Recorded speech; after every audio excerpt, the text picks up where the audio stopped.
India বিশ্ব ক্রিকেটে এখন এক মহাশক্তির নাম। দুইবার ওডিআই বিশ্বকাপ চ্যাম্পিয়ন, দুইবার টি-20 ওয়ার্ল্ড কাপ চ্যাম্পিয়ন, দুইবার আইসিসি চ্যাম্পিয়ন্স ট্রফি চ্যাম্পিয়ন, 8 বারের এশিয়া কাপ চ্যাম্পিয়ন। একটি জাতির ক্রিকেট ইতিহাসের এত অর্জনকে পেছনে ফেলে গত এক দশক ধরে যে জিনিসটা সবচাইতে বেশি আলোচনার কেন্দ্রবিন্দু, সেটা হলো ইন্ডিয়ার ওয়ার্ল্ডস লার্জেস্ট এবং স্ট্রংগেস্ট সাইড বেঞ্চ লাইন বা পাইপলাইন। গেল টি-20 বিশ্বকাপে 11 জনের নিয়মিত দলের বাহিরে শুভমান গিল, কেএল রাহুল, রবিচন্দ্র অশ্বিন, মোহাম্মদ সিরাজ, ইয়াশভি জয়সল, রিকু সিং, তিলক ভার্মা, ঋতুরাজ গায়কোয়াদ, শার্দুল ঠাকুর, রবি বিষ্ণই, জিতেশ শর্মা, ওয়াশিংটন সুন্দর, সঞ্জু স্যামসন, মুকেশ কুমার, সরফরাজ খান, কেএস ভারত, এরকম আরও মিনিমাম 10 জন প্লেয়ারের নাম বলা যাবে, যাদেরকে দিয়ে আপনি মিনিমাম 2টা ইন্টারন্যাশনাল স্ট্যান্ডার্ডে জাতীয় টিম তৈরি করতে পারবেন। দীর্ঘ সময় ধরে ভারতের বৃহৎ জনসংখ্যা বিশ্বের সবচাইতে পটেনশিয়াল ট্যালেন্টের খনি হিসেবে কাজ করছে, আর এই ট্যালেন্ট পুলকে কাজে লাগে ভারতের জাতীয় দলে ওয়ার্ল্ডের সবচাইতে বড় পাইপলাইন তৈরির পেছনে যেটি কাজ করছে সেটি হলো ইন্ডিয়ার ক্রিকেটের রোবাস্ট সিস্টেম। বৃহৎ ইনভেস্টমেন্ট, এফিসিয়েন্ট বিসিসিআই, পরিণত national cricket academy, unique under nineteen selection process, diversified domestic tournaments, visionary development team সিলেকশনও প্রস্তুত করা, এ সব কিছুই আজকের এই স্ট্রং পাইপলাইন বিশিষ্ট ভারত টিম হওয়ার পেছনে কাজ করছে। কি আছে সেগুলোর ভেতর, কেন এই সিলেকশন প্রসেসগুলি বিশ্বের অন্যান্য দেশ থেকে ডিফারেন্ট, সেগুলোই আজকে ইন ডিটেলস অ্যান্ড ডেপথ তুলে নিয়ে আসবো আপনাদের সামনে। So let's start the discussion. In the air, Srishant takes it! India win! India, the world TT. 2013 সালে আইপিএলে বেটিং স্ক্যান্ডালের পর এই বেটিং স্ক্যান্ডাল অ্যানালিসিস করার জন্য ইন্ডিয়ান সুপ্রিম কোর্ট 2015 সালে জাস্টিস আর.এম. লোধাকে প্রধান করে লোধা কমিটি গঠন করে। পরবর্তীতে লোধা কমিটি বিসিসিআই এবং আইপিএল এর রিফরমেশনের জন্য বেশ কিছু সুপারিশ করে। তার ভেতরে উল্লেখযোগ্য, বিসিসিআই প্রেসিডেন্ট 2 বছরের বেশি সময় পদে থাকতে পারবে না। আইপিএল এর জন্য সম্পূর্ণ ইন্ডিপেন্ডেন্ট গভর্নিং বডি থাকবে। বিসিসিআই অফিসিয়ালরা যাতে কোনো ধরনের দুর্নীতিতে না জড়িয়ে পড়ে সেজন্য তাদের সম্পদের পরিমাণ গভর্নিং বডিকে ডিসক্লোজ করতে হবে। লোধা কমিটির এই সুপারিশ ইন্ডিয়ান ক্রিকেটের সামগ্রিক কর্মকাণ্ড এবং তৎপরতার উপর ট্রিমেন্ডাস চেঞ্জ নিয়ে আসে। এরপর থেকে যিনি বিসিসিআইয়ের প্রেসিডেন্ট হন, তিনি সর্বোচ্চ চেষ্টা করেন 2 বছর সময়ের ভেতরে তার পলিসিগত এবং ইন্টেলেকচুয়াল সার্ভিস দিয়ে ইন্ডিয়ান ক্রিকেটের ডেভেলপমেন্ট করার জন্য।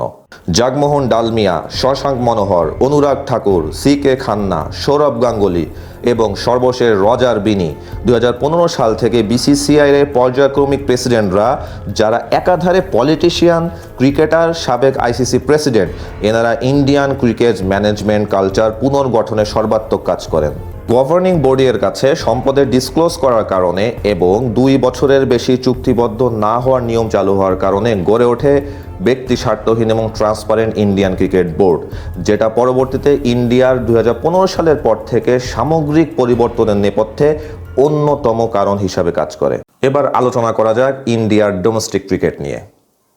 ভারত তার ডোমেস্টিক ক্রিকেটকে এমনভাবে সাজিয়েছে যাতে একটা প্লেয়ার একটা সিজনে সর্বোচ্চ সংখ্যক ম্যাচ এবং সর্বোচ্চ সংখ্যক ভিন্ন ভিন্ন অপোনেন্টের বিরুদ্ধে খেলার সুযোগ পায়।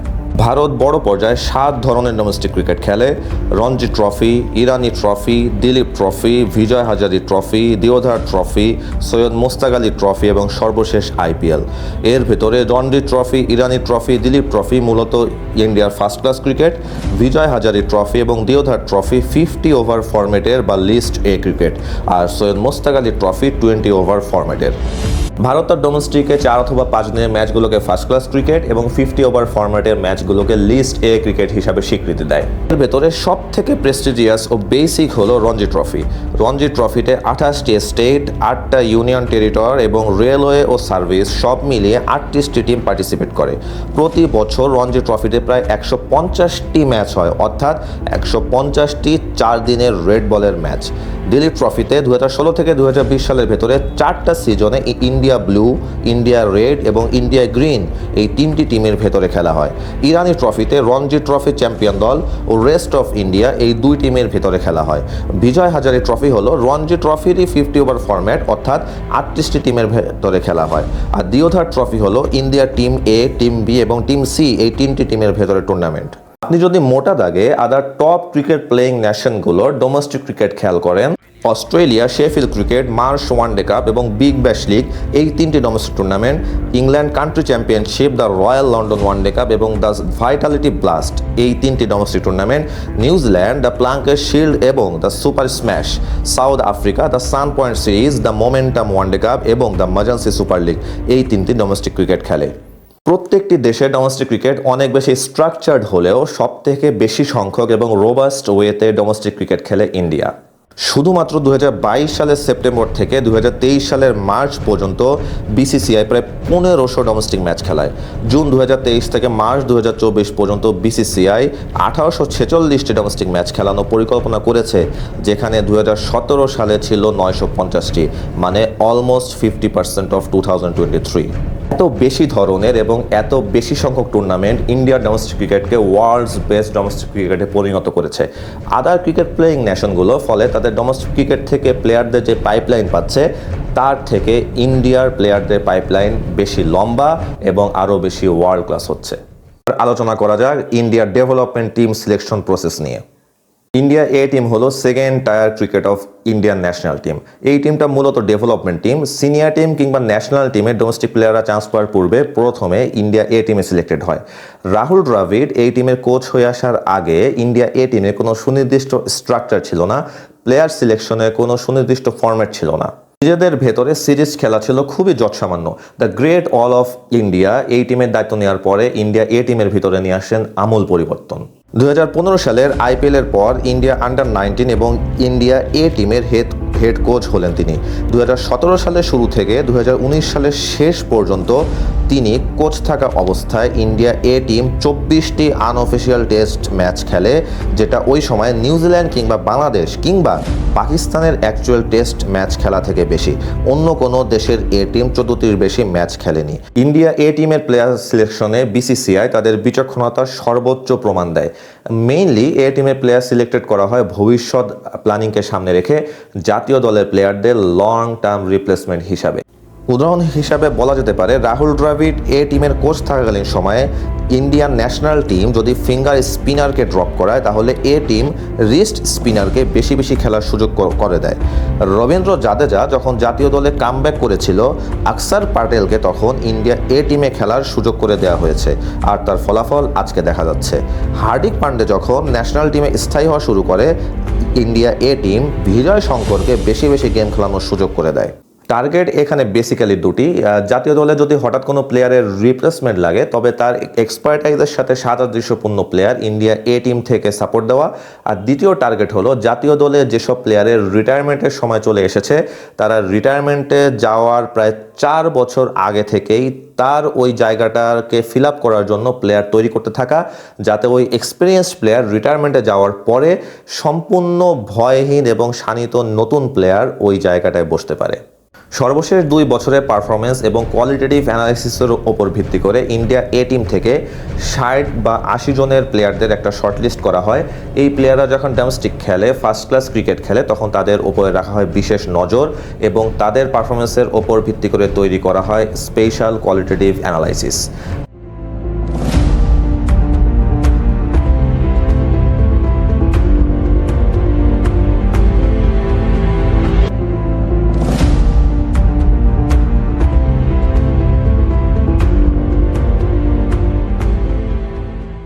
দ্রাবিড় হেড কোচ হয়ে আসার পরে এটা নির্দিষ্ট করেন যে ইন্ডিয়া এ টিম বছরে কমপক্ষে 4টা সিরিজ খেলবে, যার ভেতরে 2টি হবে হোমে এবং 2টি হবে বাহিরে। বাহিরে যেই ম্যাচগুলো খেলা হবে বা যেই টুর্নামেন্টগুলো খেলা হবে, সেগুলো নির্ধারণ করা হবে পরবর্তীতে কোন দেশের টুর্নামেন্ট খেলা হতে পারে সে কথা বিবেচনা করে। ভারত এ টিমের প্লেয়াররা যখন ইন্টারন্যাশনাল খেলে, তখন কোনো ফুটেজ থাকে না, কিন্তু কোচ প্রতিপক্ষ দলের কোচের সাথে ইন্টারাকশন করে প্রতিপক্ষ এই টিমের যে ফল খুঁজে বের করেছে সেই ফুটেজগুলো নিয়ে আসে। এতে করে প্লেয়াররা বুঝতে পারে প্রতিপক্ষ তাদের নিয়ে কীভাবে চিন্তা করছে, তাদের কোন দুর্বল জায়গাগুলো ফোকাস করছে, ফলে তারা নিজেকে সেইভাবে শানিত করতে পারে। আরেকটি গুরুত্বপূর্ণ বিষয় হলো ভারত এ টিমের প্লেয়াররা রোটেটিং সিস্টেমে খেলে, যাতে প্রত্যেকটি প্লেয়ার খেলার সুযোগ পায় এবং কোনো বিশেষ কোনো প্লেয়ারের উপরে ওয়ার্কলোড বেশি না পড়ে ওয়ার্কলোড ম্যানেজমেন্ট সুন্দরভাবে সম্পন্ন হয়। উদাহরণ হিসাবে বলা যায়, যখন মোহাম্মদ সিরাজ 2018 সালের সেপ্টেম্বর মাসে অস্ট্রেলিয়া এ টিমের সাথে 11টি উইকেট নেয়, তখন তাকে বসিয়ে দীপক চাহারকে বোর্ড টিমে নেয় বা ম্যাচ দেয়, দেখতে চায় যে দীপক চাহার লং টার্মের জন্য ফিট কিনা।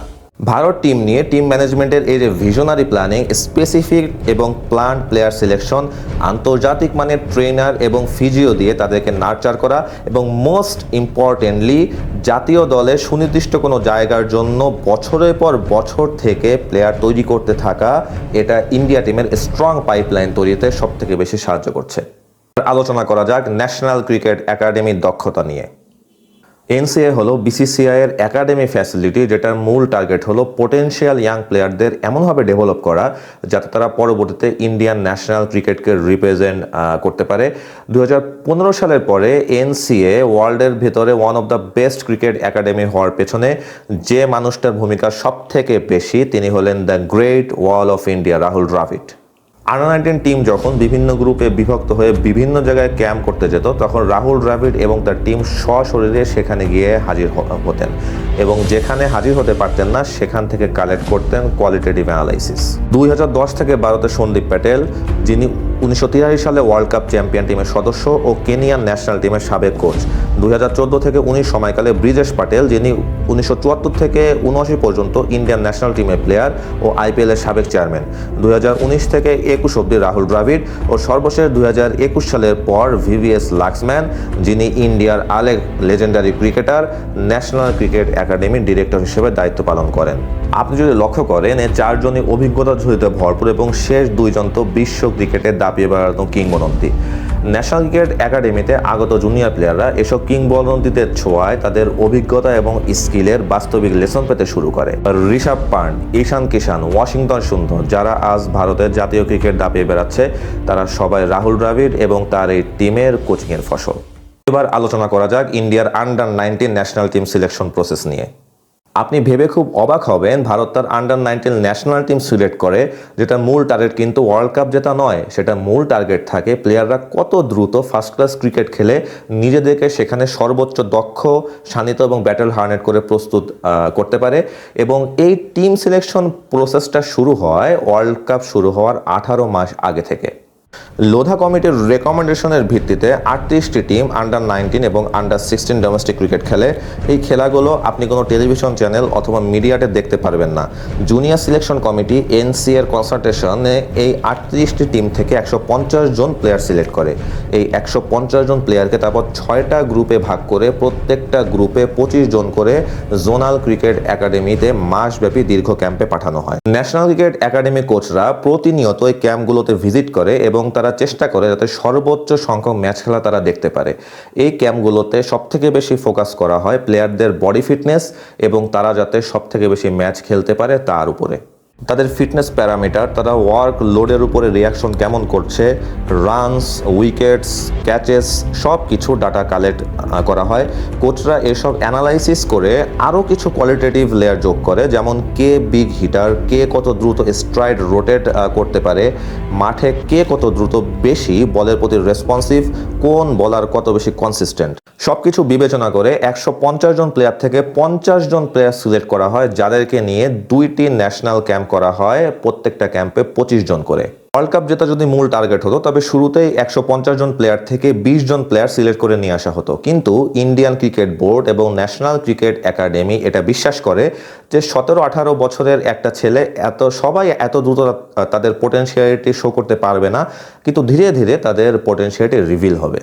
এই যে এনসিএ থেকে প্রতি বছর 50 জন প্লেয়ার বের হয়, তারা এ সময় সান্নিধ্য পায় বাঘা বাঘা কোচদের, যারা তাদের সময় বিশ্ব ক্রিকেট দাপিয়ে বেরিয়েছে।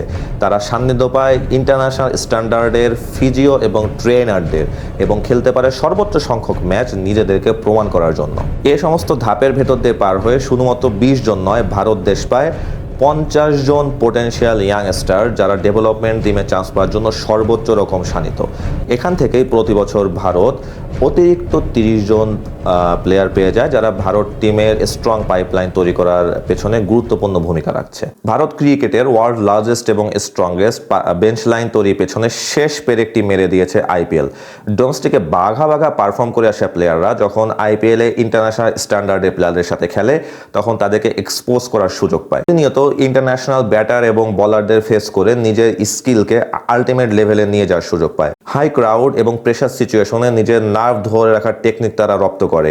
ড্রেসিং রুমে ইন্টারন্যাশনাল প্লেয়ারদের সংস্পর্শ পায়, তারা ইন্টারন্যাশনাল স্ট্যান্ডার্ডের কোচ এবং ট্রেনারদের সংস্পর্শ পায়। ফিনান্সিয়াল স্ট্যাবিলিটি এবং তার থেকে প্রাপ্ত মোটিভেশন আইপিএলে পারফর্ম করা একজন প্লেয়ারকে তার দক্ষতার চূড়ান্ত পর্যায়ে নিয়ে যেতে সাহায্য করে।